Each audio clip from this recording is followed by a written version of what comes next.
Welcome back to another bonus episode of Transform Your Workplace. I have Nicole Blevins with me. Nicole, it's great to have you back. Thanks. Glad to be back. I love being part of these bonus episodes. I feel like I'm the surprise of the podcast. I love it. I love that you're on here regularly because you're so smart and I love talking to you. So, 2023, we're halfway through it. So, we're I recording this know. like, July 7th, Yeah. and we've got less than 6 months to go in the year. And we always talk about trends that are happening every year. And I just want to get your sense for what are a few things that are on your radar and you think that employers should keep on their radar for the second half of 2023. So let's start with what's your first one?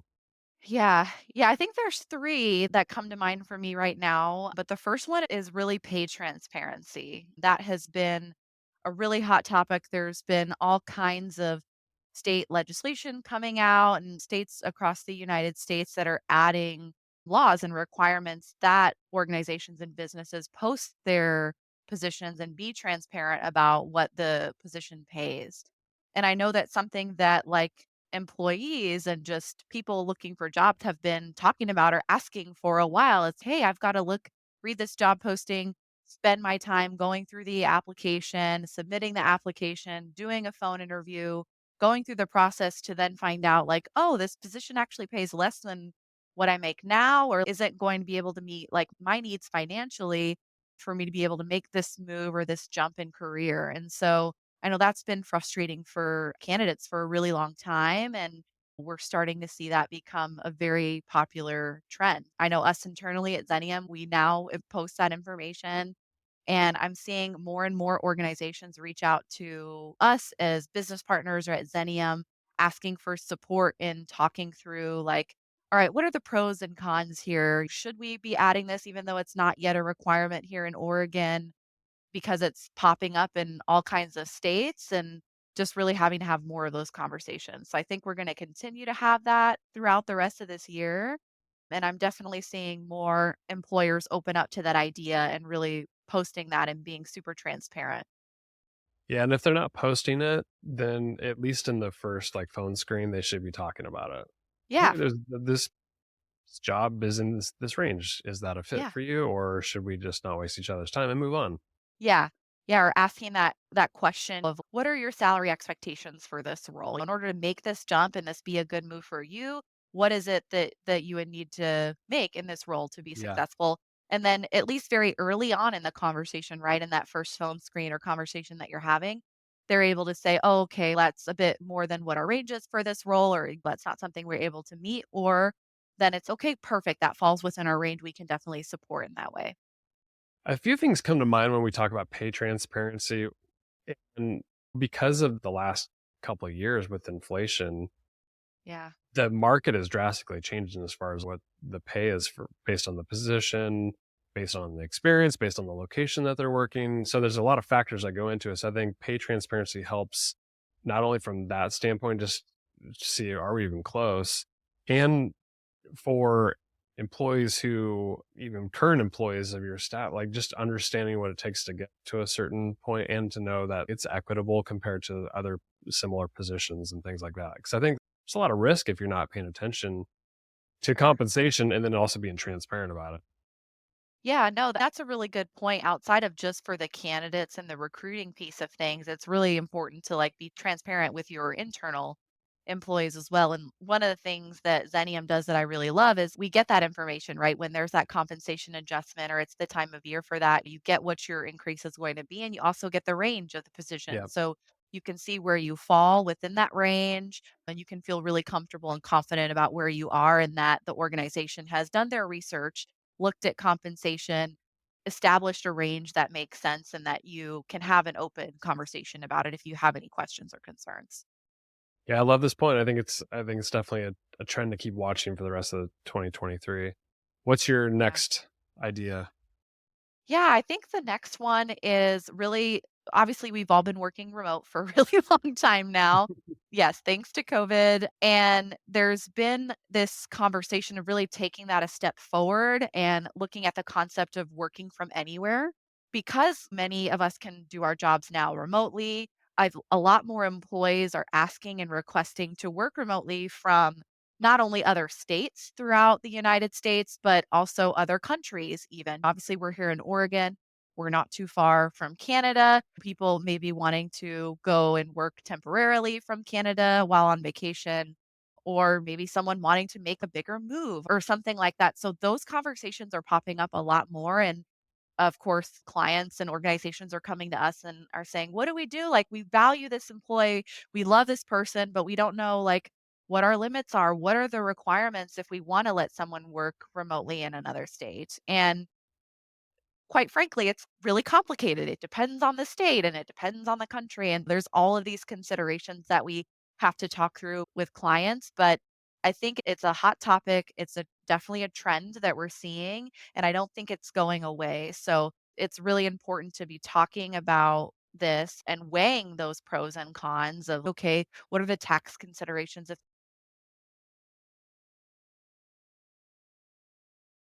how long is it going to be? Is there anything on the employer side that we need to set up to allow this employee to be able to do this? We've also seen a few times where an employee that's working remotely, they just moved to another state and you don't know about it because they're working remote and maybe you didn't ask or that just never came up and Right. the employee didn't think they needed to really say anything about it because I've been Mhm. working remote. What's the difference Yeah. of me working remote here versus working remote there? And Big difference because every yes, state has different laws, yeah, taxes specifically, but isn't yeah, there implications around, like, registration for an yeah. employer as You have well? to Like, register as a we need to be business licensed in potentially. Texas if Yep. all of a sudden I have an employee that wanted to move to Texas and work remotely, like, Yeah. there needs to be some sort of, like, probably process in place for that. Yeah, workers' comp too, when someone's working in another state, you Right. have to make sure your workers' compensation coverage will cover that. So there's all kinds of considerations. And I understand like from the employee perspective of, oh, nothing has changed for me, right? Like I'm just doing the same thing I was just in a different location. But on the back end, on the employer side, there is a lot of considerations, a lot of things to set up and talk about and so we're definitely seeing a request more from clients of drafting really a firm policy and procedure to help employees understand they've got to request this and we need to have a conversation about it and figure out how we're going to support you in doing that because I think most employers are like intention and want to support their employees and allow them that flexibility and meet their needs. But there's a whole slew of things on the back end that need to be done that we just need to make sure is feasible for the business and that we can get that all ready in time. Yeah, this is a good one. I've heard this so much, so I think it's a good point. Yeah. What's your last one? And then my last one I would say is benefits and specifically like more an employee need focus on the benefits piece of things. What I'm finding is a trend with some of my clients is I have a lot of clients that would do an annual survey, let's say like at the end of the year, they do that annual employee survey. And this year, I'm starting to get more requests from clients to break that out and do like a benefits focused portion of the survey earlier in the year around this time in the summertime. And then maybe just doing their overall satisfaction, taking a pulse check, more of that kind of survey maybe towards the end of the year. And the reason for that is if you do it at the end of the year, right, you're usually past open enrollment time. You're past all of that time when you're making benefits decisions. And so you don't always have that data to inform those decisions. And you could maybe use that end of year data for the next year, but by that point, it could be outdated. More and more employers are wanting that information. So when they're coming into open enrollment, they've got data to really make decisions on what their employees are looking for, what's going to best support their needs. And then also the survey piece is really like asking them, right? Like we can sit here and make all kinds of assumptions about, oh, they want higher tuition reimbursement or they want more PTO or these are the things that they want. But if we don't ask them, we're not going to know. And the makeup of your employee is going to be different from organization to organization. And so what your workforce might have looked like last year or even the year before that and what their needs and desires were might be very different from what they are now. So so yeah, I think just really having that more employee focused approach of asking employees what they're looking for, what they're needing, definitely hearing more employees asking for I can't think of the name right now, student loan Oh, yeah. reimbursement type of things. because that's a pain point for certain people entering the workforce right now. Depending on the makeup of your employee, that might be a benefit to consider rather than just adjusting your holidays or PTOs or other things that maybe not make as much of an impact to the people that you're supporting. I don't know if Yeah, I you've think heard of any cool benefits on your end, but I've heard a ton. I run the back end of our beyond compensation survey that we yeah, run a couple every other year.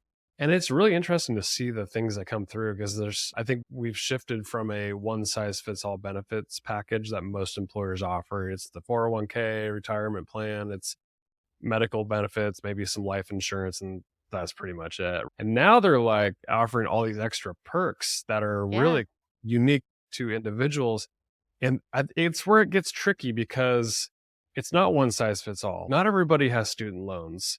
yeah, Not everybody needs tuition exactly. reimbursement. And so then there's a fairness equity factor as well. And I think that's just something to pay attention to. But I think you're Yeah, right. Starting with asking people what they want is the yep, most important first step because then it's a conversation at that right. point. It's okay, here's what people are saying. Let's see, are there trends? Are there themes? And then maybe we can apply certain offerings across the company, knowing that not everybody's going to take it, but maybe there's another offering that somebody else would take. I've also heard of people doing menu of benefits that they can select Yep, from to stick to a certain budget. I think there's a lot of opportunity there.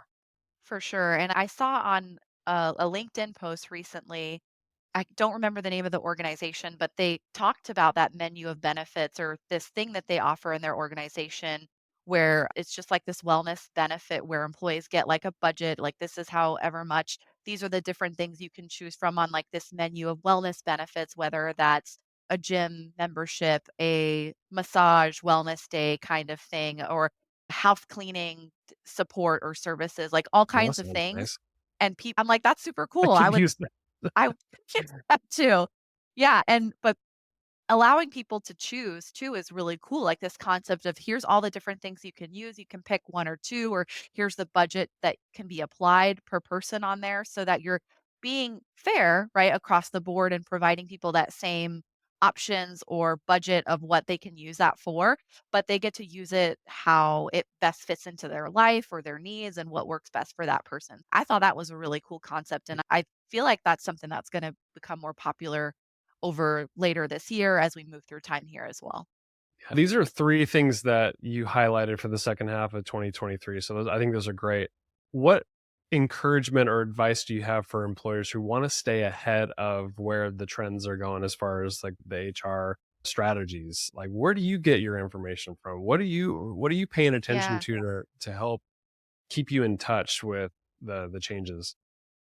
Yeah, I can do a little shameless Xenium plug here of like, obviously we're and again, we can talk through all of that with you and keep you up to speed. But me personally, as I've probably said many other times on this podcast and to you, I'm a giant HR nerd. So what I do and where I get my information is really from following articles and Harvard Business Review, SHRM, all kinds of resources I can on articles, following law firms to get like their legal and compliance Yeah. updates, things like that. And just like networking, different HR networking opportunities where we're getting updates on things like this, we're being able to have these really deep conversations about the trends we're seeing and really learning from one another. So that's what I do to stay up to date. Reading books, of course, too. Yeah, there's so many resources out there. And I think the first step is just really being committed to learn more about that, to be able to support your employees in the best way and find out what are things that we need to watch out for so that we're staying ahead of that as a business. Nicole, thanks for coming on the podcast. I appreciate you. Absolutely. It was fun. I hope we talk again soon.